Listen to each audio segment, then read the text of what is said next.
दोस्तों, स्वागत है आप सभी का आपके अपने YouTube channel vision of success में। तो जैसा कि दोस्तों आज के टॉपिक पे कंप्लीट करेंगे जेंडर टॉपिक को, जो आपके सीटेट एग्जाम के लिए बहुत ही ज़्यादा इंपॉर्टेंट है। तो चलिए स्टार्ट करते हैं आज के टॉपिक को। तो जेंडर को समझने से पहले एक पॉइंट और है, सेक्स। सेक्स को भी समझ लीजिए। जो सेक्स होता है यह बायोलॉजिकल कंसेप्ट मतलब जैविक अवधारणा होती है। इसमें क्या होता है कि जैविक रूप से बने हुए होते हैं नर एवं मादा, मतलब मेल एंड फीमेल। और जो जेंडर होता है इसको भी हिंदी में लिंग कहा जाता है और सेक्स को भी हिंदी में लिंग कहा जाता है। तो जेंडर जो होता है यह सोशल कंसेप्ट मतलब सामाजिक अवधारणा होती है। तो इसमें क्या होता है कि समाज द्वारा बनाए गए नियम होते हैं। जैसे इसमें बताया जाता है कि पुरुष जो होते हैं वो बाहर का कार्य करते हैं और जो महिलाएं होती हैं वो घर का काम करती हैं। तो ये जेंडर को प्रदर्शित कर रहा है। अब आगे देखेंगे लैंगिक रूढ़िवादिता मतलब जेंडर स्टीरियोटाइप। इसमें क्या होता है कि जो चीजें पहले से चलती आ रही हैं उसी को लैंगिक रूढ़िवादिता कहते हैं। मतलब पीढ़ी दर पीढ़ी जो भी चीजें चलती आ रही हैं, एक तरीके से समझिए जो चीजें पहले से चलती आ रही हैं उसी को जेंडर स्टीरियोटाइप कहते हैं। इसमें क्या होता है कि पुरुष केवल बाहर का कार्य करते हैं और महिलाएं घर का। एक एग्जाम्पल और ले लीजिए कि जैसे जो छोटे बच्चे होते हैं, अगर बेबी बॉय की बात किया जाए तो उसको खिलौने के तौर पे खेलने के लिए कार दिया जाता है और वही जो बेबी गर्ल रहती है उसको खेलने के लिए गुड़िया दिया जाता है। तो ये जो चीजें हैं यह प्रदर्शित कर रहा है जेंडर स्टीरियोटाइप को। क्यों? तो यही एग्जाम्पल आपके पिछले सीटेट एग्जाम में पूछा गया था। चलिए अब आगे देखते हैं। अब आगे देखेंगे लैंगिक पूर्वाग्रह मतलब जेंडर बायस। इसमें क्या होता है कि मेल एंड फीमेल में अंतर किया जाता है। एक तरीके से समझिए, एक को ज़्यादा प्रायोरिटी दिया जाता है और एक को कम दिया जाता है। एक एग्जाम्पल के तौर पे समझिए कि स्पोर्ट्स में केवल बॉयज़ पे ध्यान दिया जाता है और गर्ल्स पर नहीं। ऐसा माना जाता है कि स्पोर्ट्स में केवल बॉयज़ अच्छे खेल सकते हैं और गर्ल्स नहीं। और वही एक और एग्जाम्पल ले लीजिए, एक कॉलेज है उसमें सिंगिंग कंपटीशन होता है तो उसमें लड़कियों को ज़्यादा प्रायोरिटी दिया जा रहा है और जबकि लड़कों को कम प्रायोरिटी दिया जा रहा है। तो ऐसा इसलिए होता है क्योंकि यहाँ पर सिंगिंग में अक्सर महिलाओं को अच्छा बेहतर समझा जाता है। अगर वही स्पोर्ट्स की बात किया जाए तो वहाँ पे बॉयज़ को अच्छा समझा जाता है। तो ये जो दोनों में अंतर किया जा रहा है इसी को लैंगिक पूर्वाग्रह मतलब जेंडर बायस कहा जाता है। अब इसी से रिलेटेड क्वेश्चंस देखेंगे।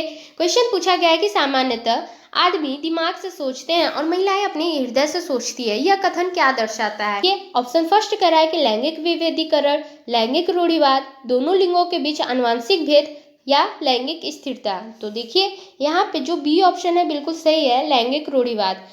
चलिए अब आगे देखते हैं।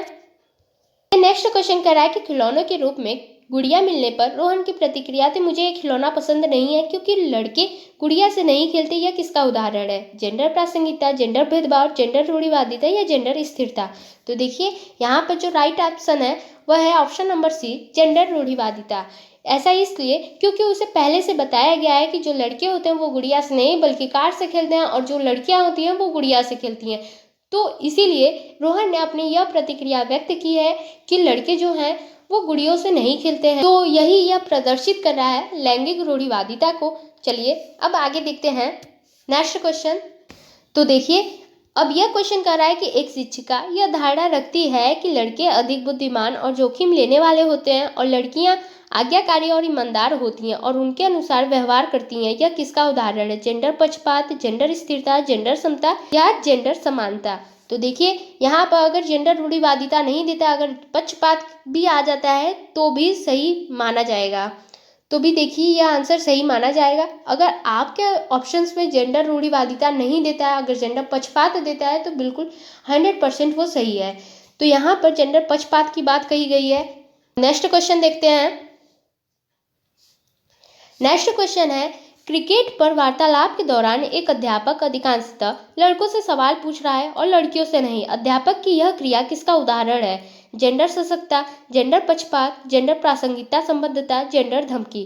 तो देखिए यहाँ पर भी जेंडर पक्षपात की बात कही गई है कि क्रिकेट पर वार्तालाप के दौरान जो अध्यापक है वो लड़कों से ज़्यादा सवाल कर रहा है और लड़कियों से नहीं। देखिए यह किसका उदाहरण कर रहा है? तो जेंडर पक्षपात का बात कर रहा है। तो इसलिए बी ऑप्शन बिल्कुल सही है। अब चलिए नेक्स्ट क्वेश्चन है, डैश शब्द का प्रयोग जैविक अंतरों के लिए होता है जबकि डैश शब्द का प्रयोग उन विशेषताओं और स्वभावों के लिए होता है जिससे कि एक विशिष्ट संस्कृति पुरुषों और महिलाओं के लिए उपयुक्त मानती है। लिंग जेंडर, जेंडर लैंगिकता, जेंडर लिंग, लैंगिकता जेंडर। तो देखिए यहाँ पर जो फर्स्ट ऑप्शन है बिल्कुल सही है, लिंग और जेंडर। तो पहले ही बताए हैं कि सेक्स को भी हिंदी में लिंग कहा जाता है और जेंडर को भी हिंदी में लिंग कहा जाता है। अगर यहाँ पे सेक्स की जगह लिंग दिया है तो बिल्कुल सही ऑप्शन है, जो ए ऑप्शन है बिल्कुल सही है कि लिंग शब्द का प्रयोग जैविक अंतरों के लिए होता है, जबकि जेंडर शब्द का प्रयोग उन विशेषताओं और स्वभावों के लिए होता है जिसे कि एक विशिष्ट संस्कृति पुरुषों और महिलाओं के लिए उपयुक्त मानती है। तो इसलिए ए ऑप्शन बिल्कुल सही है।